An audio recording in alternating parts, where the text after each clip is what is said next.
All right, welcome to the Explainer. Today we are going to do something super useful. We're going to crack open a real AQA GCSE Biology exam question, and I'm going to show you step by step how to bag every single mark. We'll be using the official mark scheme as our roadmap, so you'll see exactly what the examiners are looking for.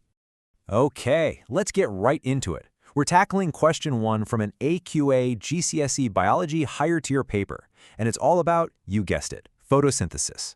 Now, this is a topic that comes up all the time, right? It's totally fundamental. So let's see exactly how they test your knowledge on it. First up, we've got a classic 2-marker. They're asking you to complete the word equation for photosynthesis. They've given you oxygen as one of the products, so your job is to fill in all the missing pieces. So how do you get those 2 marks? Well, according to the mark scheme, it's super specific. You get 1 mark for getting the reactants right, that's carbon dioxide and water. And you get the second mark for the other product, which has to be glucose. And listen, this is a really important detail. Sugar won't get you the mark. It has to be glucose. They're testing your precision here. All right, moving on. Question 1.2, another 2 marks up for grabs. This time you've got to describe how plants get the energy for this whole reaction to happen. Now, you can probably guess it's not going to be a simple 1-word answer for 2 marks, right? So let's see exactly what the mark scheme is demanding for full credit. And this is a perfect example of how you build up marks. Check this out. Just for saying light or sunlight, bam, you've got 1 mark. Easy, right? But to get that second crucial mark, you have to go a step further. You need to explain the how. You have to mention that the light is captured or trapped or absorbed by either chlorophyll or the chloroplasts. That detail is what separates a 1-mark answer from a 2-mark answer. Okay, so we're switching gears a bit now. We're moving away from just remembering facts to actually applying your knowledge. The next part of the question is all about handling data from an experiment, specifically one that's looking at how temperature affects the rate of photosynthesis. So this is the table you'd see in your exam paper. It's showing the results of an experiment. You can see they've tested different temperatures, run the experiment 3 times for each one, and then calculated the mean. The numbers in the middle there represent the rate of photosynthesis, how much oxygen was produced. Your first job here is a bit of math. See that X in the table? You need to calculate the mean for the 20 degrees Celsius test. Now notice it's worth 2 marks. That's a huge clue. It almost always means you get 1 mark for showing your work and another for getting the right answer. And here's exactly how you get those 2 marks. Step 1, you add up the 3 values. 18.5 plus 19.3 plus 19.5, which gives you 57.3. That's your first mark right there, just for showing that sum. Then you divide that by 3. And step 3, you get your final answer, 19.1. That's your second mark. See, it's so important to show you're working.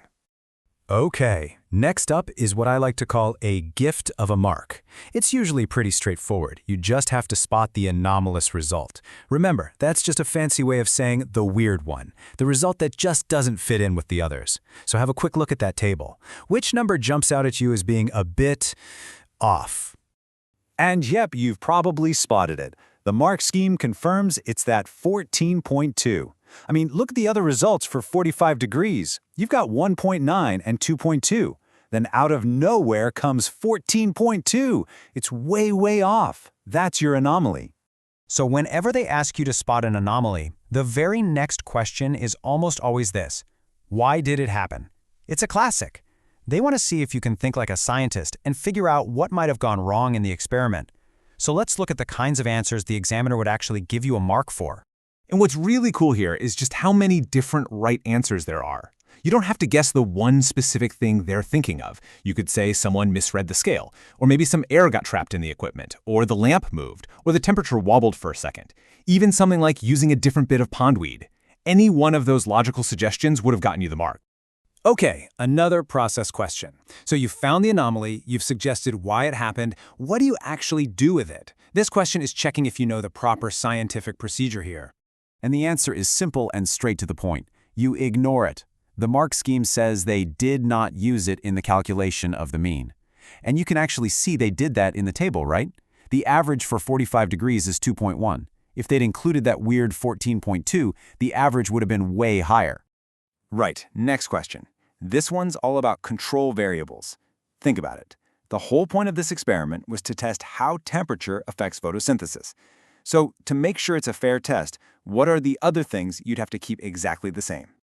And once again, you've got a few options here. Any of these would get you the mark. The big ones are always light intensity and carbon dioxide concentration, but you could also have said the amount of pondweed or even the species of pondweed. Oh, and a little side note from the mark scheme, they don't accept time, but they do accept distance of lamp, since that's how you control light intensity. A good little tip to remember. Okay, we're circling back now. We've done the data, we've done the math, and now it's time to get back to the biology. This is where you have to explain the science behind the numbers you've been looking at. So if you remember the table, the rate of photosynthesis was going up and up, it hit a peak, and then after 35 degrees, it just plummeted. The question is, for 1 mark, why? What's the biological reason for that sudden drop? And this is one of those questions where getting the key word is everything. The answer is that the enzymes have started to denature. That's the magic word, denature. It means they lose the shape of their active site. Now, the mark scheme is super clear on this. You absolutely cannot say the enzymes are killed. Enzymes aren't alive, so they can't be killed. It's all about that shape change. And finally, we come to the big one, the 5-mark question. This is where you have to draw a graph. And honestly, this is where you can hoover up a ton of marks really quickly, but only if you know the system and what the examiner is looking for step by step.